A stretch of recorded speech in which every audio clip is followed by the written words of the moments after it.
He didn't hit her. He didn't insult her. He just sat there, close enough to hear every word, close enough to see her hands shake, and every time they hurt her, he chose silence. Because silence was easier than becoming the enemy in his own family. Because silence was easier than becoming the enemy in his own family. This house had no violence. No shouting that rattled the windows. No fists. No doors slammed hard enough to make the walls flinch. If you listened from the sidewalk, you would have thought it was a calm home. A decent home. The kind of place where dinner came at the same time each night, and the neighbors nodded politely in the driveway. But cruelty doesn't always arrive loud. Sometimes it arrives dressed in good manners. It lived here in the small things, soft voices that never rose, sentences that landed like needles, smiles that showed teeth but never warmth. The kind of smiles that said we're being polite, while their eyes said you don't belong. At the dinner table, the air was always controlled. Everyone knew how to keep their tone measured, their words clean, their hands steady. It was a family that understood appearances the way some people understand religion. And she learned quickly that in this house, the quiet wasn't comfort. It was a weapon. They never called her names, not directly. They used questions instead. How do you make your coffee again? His mother would ask, already stirring her own cup the right way, as if curiosity were innocent. Did you grow up eating like that? His sister would add with a little laugh. Her fork paused mid-her, like she was teasing and not judging. You know, we're just different, his father would say, smiling with his lips and not his eyes. No offense, no offense. They always said it like that, gentle, reasonable, almost kind. Then came the lines that sounded harmless enough to repeat outside the house. We're just being honest. You're too sensitive. They used those sentences the way someone uses perfume to cover a bad smell. They floated in the air after every sharp remark, after every small humiliation, after every moment they made her feel out of place in her own marriage. And if she reacted, if her face tightened, if her voice wavered, if her eyes betrayed that sting, they would tilt their heads, looking at her like she was the problem. Oh, honey, his mother would say, as if she were soothing a child. We didn't mean it like that. His sister would sigh dramatically, the way people sigh when they're tired of someone else's feelings. His father would lean back and stare at his plate, as if the whole thing was embarrassing. Then they'd laugh softly, not at a joke, at her. She tried not to give them that satisfaction. So she smiled. A small smile, stretched too thin. She nodded even when she didn't understand what she was agreeing to. She apologized without being asked. She became fluent in apologies the way you become fluent in a language you never wanted to learn. I'm sorry. I didn't mean it. I'm sorry if that came out wrong. I'm sorry. I'm sorry. Sometimes she said it before anyone accused her of anything, like her body could sense the blow coming and wanted to soften it in advance. And after a while, she started apologizing for things that weren't mistakes at all, for taking up space, for speaking too long, for laughing too loudly, for being tired, for being quiet, for being there. Across the table, her husband sat with his shoulders slightly rounded, his hands folded near his plate like he was always waiting for the meal to end. He wasn't cruel. Not in the obvious ways. He didn't join in with the sharpest lines, didn't throw her under the bus with a loud laugh. He just stayed. Stayed in his chair, stayed in the room, stayed in the silence. Close enough to hear every word. Close enough to see the way her fingers trembled when she lifted her glass. Close enough to notice how she took smaller bites when the comments started, as if shrinking her appetite could shrink their attention. Close enough to see her swallow hard, not because the food was dry, but because something inside her throat was trying not to break. He saw all of it. The tightening of her jaw when his mother corrected her again over something that didn't matter. The way his sister's jokes always found the exact soft spot. The way his father's quiet disapproval filled the spaces between sentences. And every time she glanced at him, just once, like a lifeline, like a question, he gave her nothing, not because he didn't understand, Because he did. You could see it in the way his eyes moved, in the way his mouth tightened for half a second before smoothing back out, in the way he would inhale as if he might speak, and then exhale and reach for his fork. He wasn't blind. He was choosing. He chose the safest path, the one where he didn't have to confront his family, didn't have to become the ungrateful son, didn't have to endure the cold shift that would come if he defended her. He chose to stay neutral in a room where neutrality only helped the people doing the harm.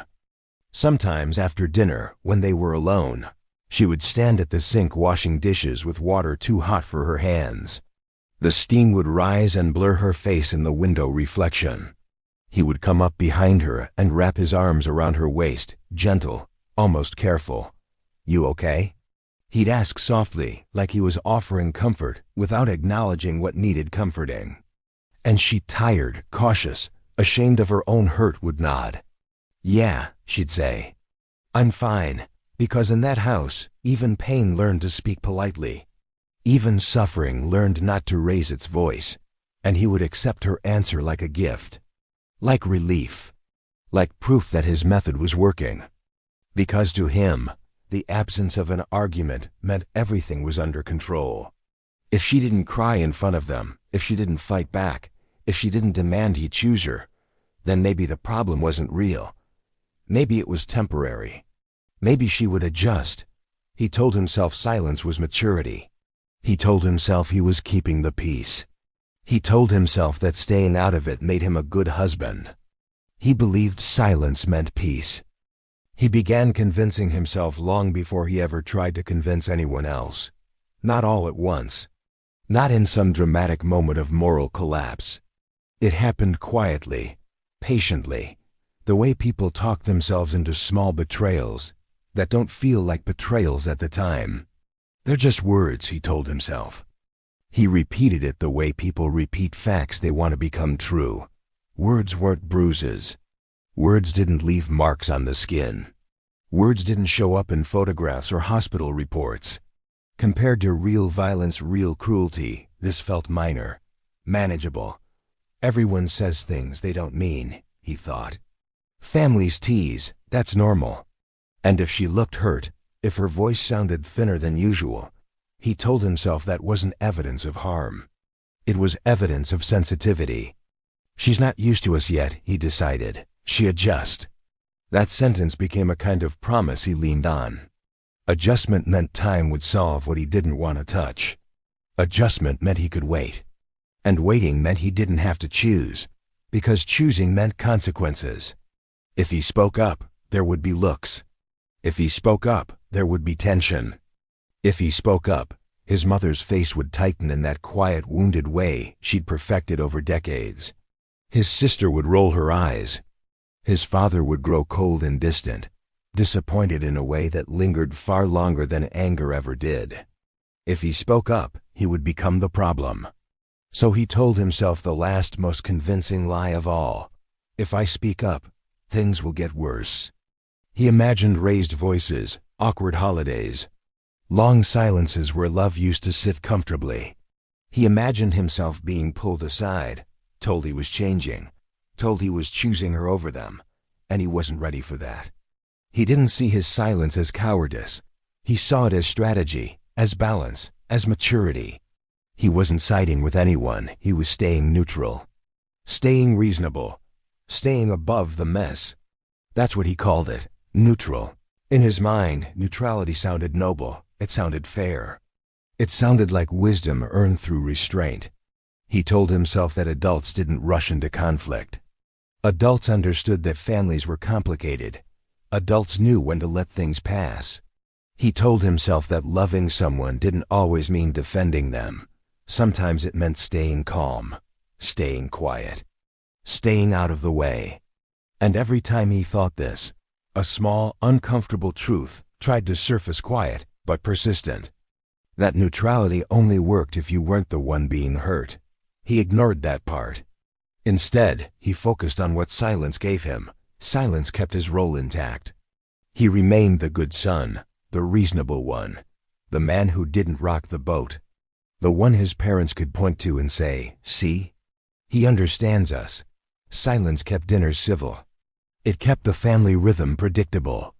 It kept him from being dragged into arguments that made his chest tighten and his hands sweat. Silence cost him nothing, at least not immediately. And that mattered. He noticed how quickly the tension dissolved once he refused to engage, how the comments moved on, how the moment passed.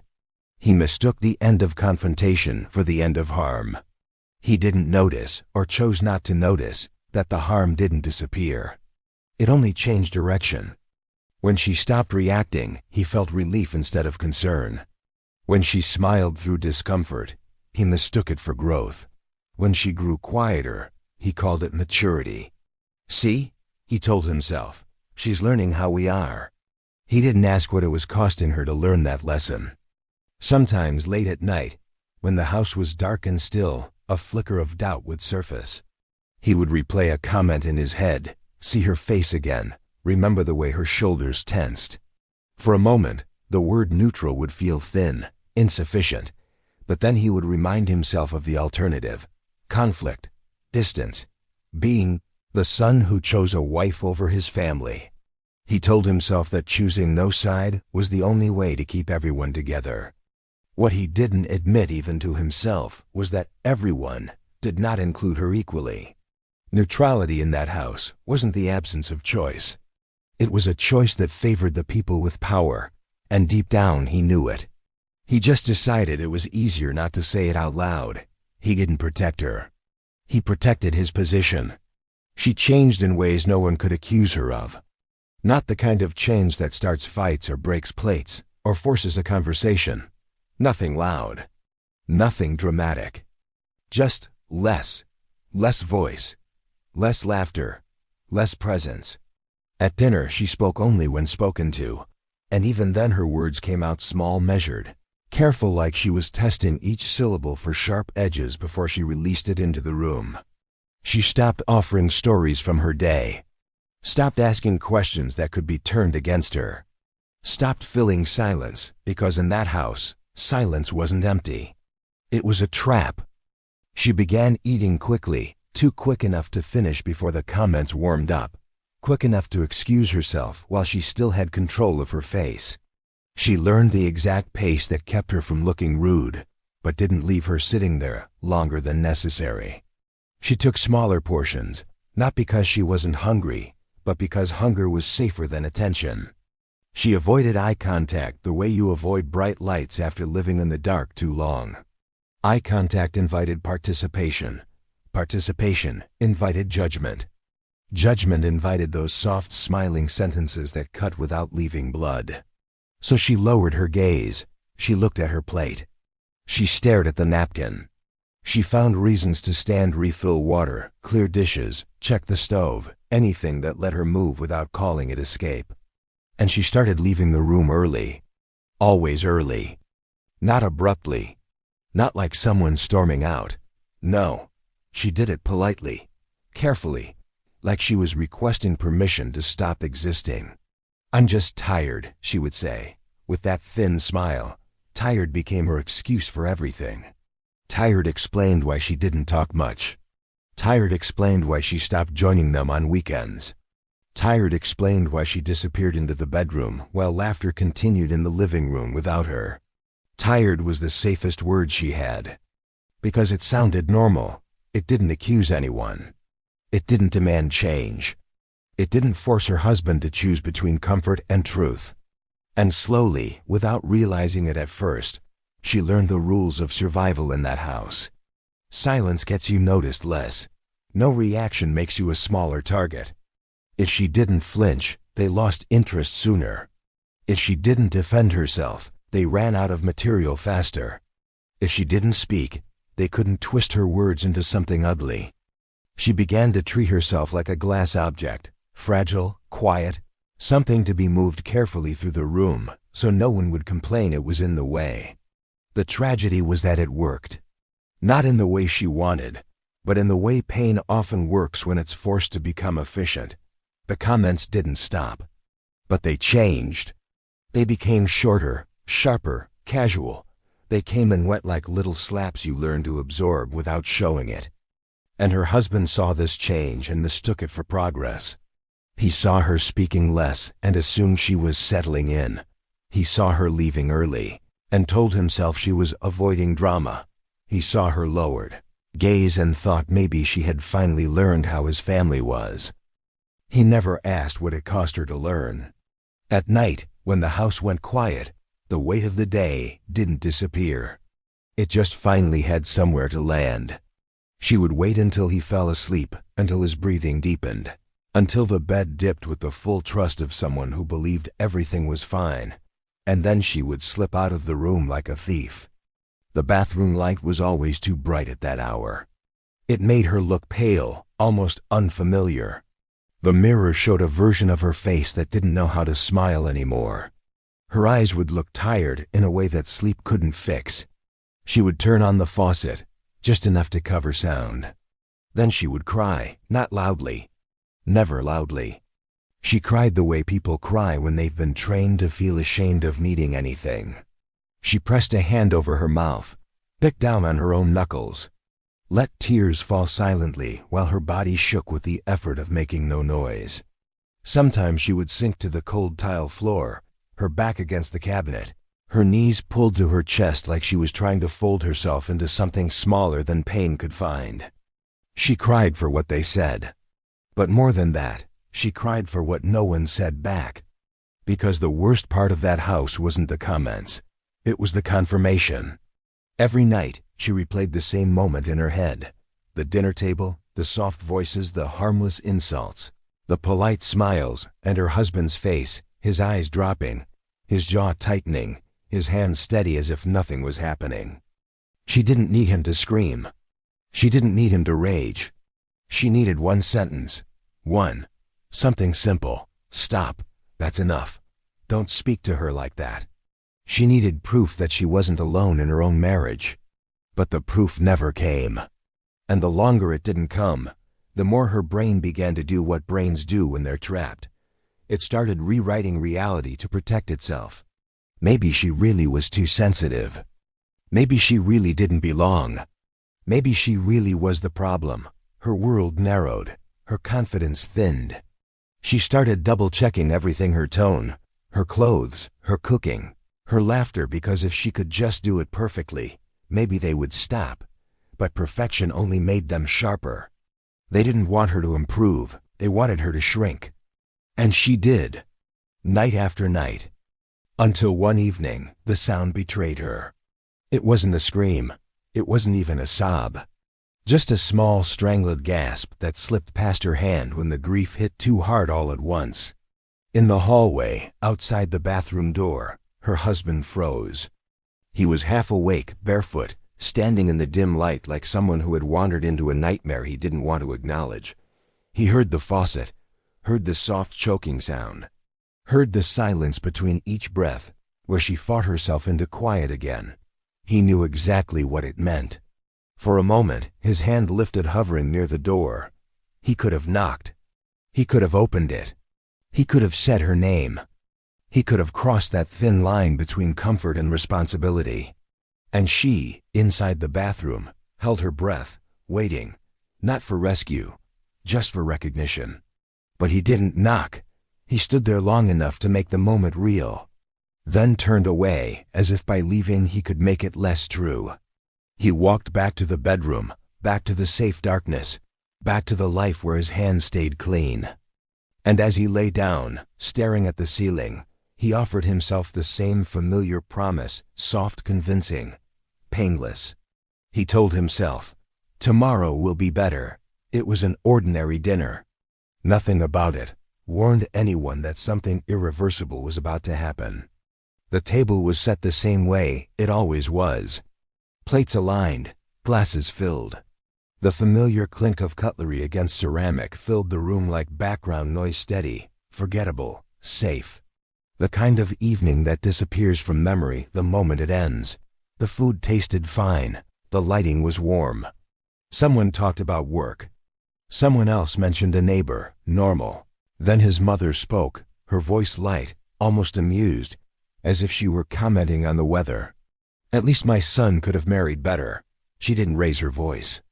She didn't sharpen her tone. She didn't even look directly at her. The sentence floated into the room gently, like something that didn't need permission to exist. No one laughed. No one objected. The words sat there, unchallenged, sinking slowly into the table between the plates. His sister lowered her eyes, pretending to focus on her food. His father shifted in his chair, neither agreeing nor disagreeing, just present enough to let it stand. No one rushed to soften it. No one rushed to clarify. No one said, "That's not fair." Silence absorbed it. The wife felt it before she fully understood it. A tightening in her chest, a heat behind her eyes, the instinctive urge to disappear before the damage showed on her face. She didn't cry. She didn't defend herself. She turned her head slowly, deliberately, and looked at her husband, not with anger, not with accusation, just with a question that had been building for months. "Are you going to say something?" Her voice didn't shake. That was the most frightening part. It was calm, clear, almost gentle. The voice of someone asking not for protection, but for acknowledgement. As if she already knew the answer and needed him to hear it too. The room froze. Every eye shifted toward him. This was the moment.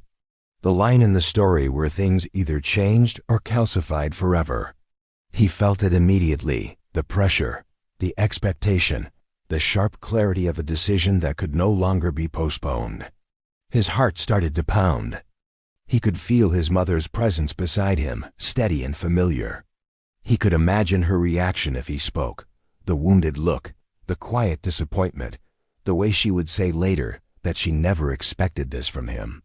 He could imagine his sister's sigh, his father's silence. He could imagine the tension that would follow him long after dinner ended. He could also imagine something else. His wife's relief. The way her shoulders might loosen. The way one sentence, just one, could tell her she wasn't alone. All it would take was a breath, a word. "Enough. Don't speak to her like that. That's not okay." But he didn't say any of it. He looked down at his plate. He adjusted his fork. He let the moment pass the way he had let every other moment pass, quietly, carefully, without choosing sides. The silence stretched. Long enough to answer her question. She didn't ask again.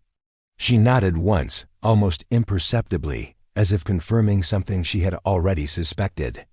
Then she turned back to her food and continued eating, her movements precise and controlled, like someone determined not to shatter in public. No one mentioned it again. The conversation moved on. But something fundamental had shifted. That night, after everyone went to bed, she lay awake staring at the ceiling, listening to the house settle around her. The silence felt heavier now, thicker, more intentional. It pressed against her chest until breathing felt like effort. She didn't cry. Crying had started to feel useless. Instead, she got out of bed quietly, careful not to wake him.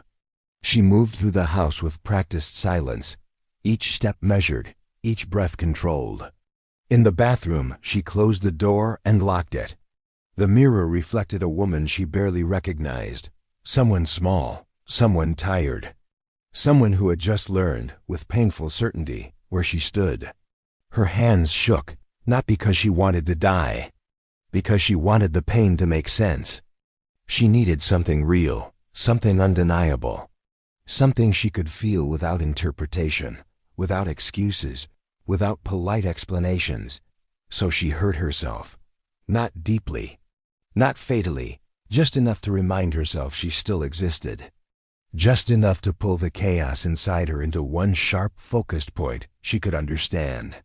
The physical pain was simple, honest. It didn't lie to her. It didn't pretend to be love. Afterward, she cleaned herself carefully, wrapped the evidence away, left no trace that anyone could use against her. By the time she returned to the bedroom, her face was calm again, her breathing steady. She lay down beside him as if nothing had happened. But he knew. He sensed it in the way she moved, in the space she left between them, in the absence of something that had once been there, fragile but alive. He didn't ask. He didn't reach out. He turned onto his side and closed his eyes, telling himself the same thing he always did, that it wasn't as bad as it looked, that addressing it would only make things worse, that tomorrow could still be different. He knew what had happened. And he said nothing, and he stayed silent. The next morning felt almost normal at first. The light came in the same way it always did, sliding through the curtains and landing across the floor in pale rectangles. The house breathed quietly, settling into its routine. The refrigerator hummed. A pipe clipped somewhere in the wall. Outside, a car passed. Somewhere down the street, a dog barked once and went silent again.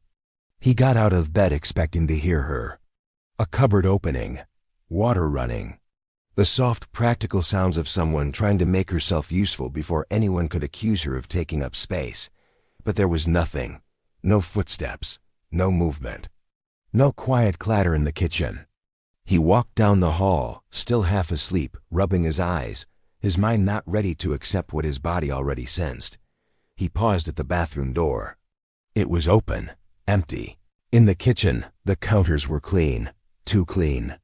The kind of clean that looked deliberate, like a goodbye written in soap, and wiped away before anyone could read it. He called her name once, softly, as if speaking louder might make this more real. No answer. He checked the bedroom again, then the living room, then the small corners of the house where she used to linger, because lingering didn't require permission. Every room felt slightly wrong, like a familiar song playing with one note missing. Then he saw it. Her side of the closet still held her clothes. Her shoes were still lined up near the door. Her toothbrush was still in its cup. Her hairbrush sat on the dresser where she always left it. Nothing had been taken. The house hadn't been emptied. She had been removed. It was the strangest kind of absence, one that didn't look like leaving. It looked like she had simply stopped being here. His stomach tightened. He moved faster then, scanning for signs he had missed. A forgotten bag. A drawer left open. A clue that told him this wasn't what it was starting to feel like. On the kitchen table, tucked beneath a folded napkin, was a single piece of paper. The handwriting was calm, neat, almost too steady. He read it once, standing. Then again, slower, as if rereading could change the meaning. I didn't leave because of them. I left because you were there, and did nothing. It wasn't long. It didn't explain. It didn't beg. It didn't curse him. It didn't even sound angry. That was what made it devastating. Because anger would have meant she still believed he could become someone else. Anger would have meant she still expected something from him. This wasn't anger. This was conclusion. His throat went dry. He sank into the chair without meaning to, the paper trembling slightly between his fingers. The words sat in his chest like a stone, heavy, simple, impossible to argue with. He tried to tell himself she'd come back. Maybe she just needed space. Maybe she'd gone to a friend. Maybe she'd cooled off. Maybe, but even his excuses sounded weak in the silence of an empty kitchen. Then footsteps approached. His mother came in first, already dressed, hair set, expression neutral in the way she wore, like armor. His sister followed, phone in hand, eyes scanning the room as if searching for something to complain about. They noticed the quiet immediately. They noticed her absence the way people notice a missing decoration, curious, mildly inconvenienced. His mother's eyes flicked to the table, to the paper in his hand. "What's that?" she asked, not with concern, but with the calm authority of someone expecting to be informed. He didn't answer right away.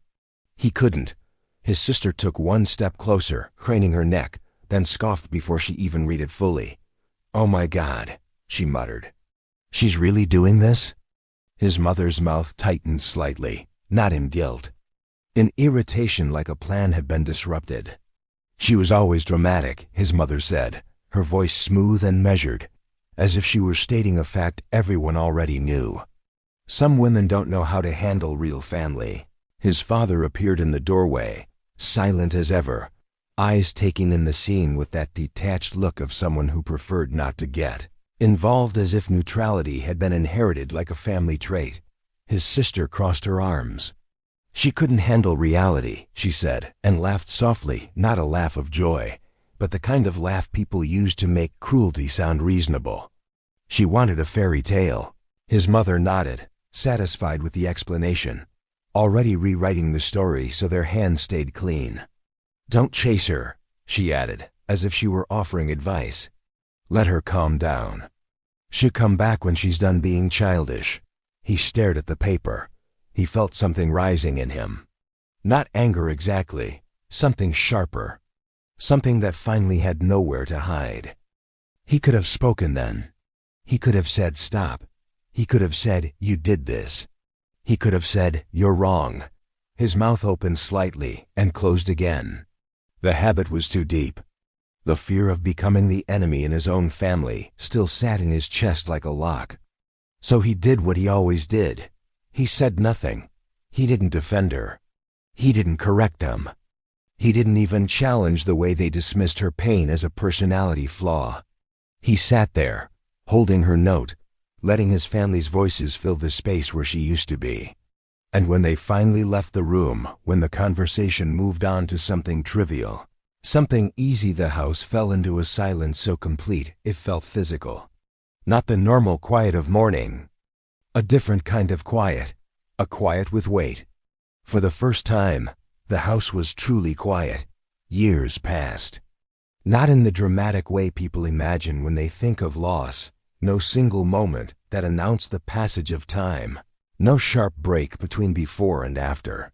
Time moved quietly, the way it does when there is nothing left to fight against. There was no reunion. No late-night phone call filled with tears and apologies. No chance encounter that reopened old wounds just long enough for them to be healed properly. Whatever door had closed between them stayed closed, not out of spite, but out of finality. He told himself that was maturity.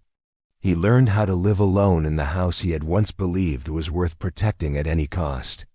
The furniture stayed where it had always been. The walls kept their color. The routines remained intact. Nothing looked broken. And yet everything felt hollow. Mornings were the worst. Not because they were difficult, but because they were easy. He woke up when he wanted, ate when he wanted, left the house without explaining himself to anyone. No tension, no arguments. No uncomfortable dinners filled with polite cruelty.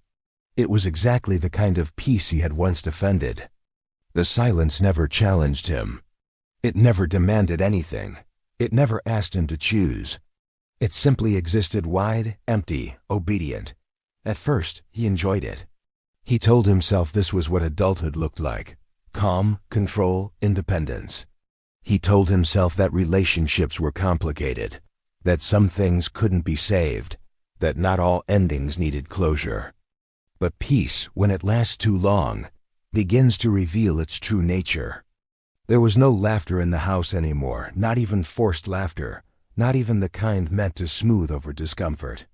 The television stayed on longer than necessary, filling the rooms with noise that didn't mean anything. He caught himself turning it on even when he wasn't watching, just to remind himself he still occupied space. Her absence settled into the corners. Not in obvious ways. Not through forgotten objects or sentimental keepsakes. It lived in habits that no longer had a purpose. In meals cooked for two and eaten alone. In the extra space on the couch that never got used. In the way he sometimes caught himself about to say something aloud, only to remember there was no one there to hear it. The house never judged him. That was the cruelest part. No one called him out. No one reminded him of what he had lost. No voice rose from the past to accuse him of failure or cowardice. Life simply went on, indifferent to the choice he had made years ago. And in that indifference, something inside him began to ache. Sometimes, late at night, he would sit in the same chair where he had once avoided eye contact, where he had once chosen quiet over courage. He would replay moments he had dismissed as small at the time. The comment at dinner, the look she gave him, the question he never answered. Are you going to say something? He finally had an answer, but there was no one left to hear it. He thought about how carefully he had protected himself back then, his role, his comfort, his standing in his family. He had believed that avoiding conflict was the same as avoiding harm. He had been wrong, because harm doesn't need participation. It only needs permission, and he had given it. The house stayed exactly the way he wanted it to be. Quiet, safe, undisturbed. He finally had peace. And it felt exactly like punishment. Silence doesn't stop harm. It doesn't calm the room or soften the damage the way people like to believe. It simply chooses a side while pretending not to. In a world where cruelty wears polite smiles and speaks in measured tones, silence becomes the quiet vote that lets it continue. It decides who gets hurt by deciding who is allowed to speak and who is expected to endure. It tells the powerful they are safe and the vulnerable that no help is coming. Silence doesn't need to raise its voice or strike a blow. It only has to stay where it is, unmoving, until harm feels normal. Silence doesn't stop harm. It decides who gets hurt and makes sure no one interferes.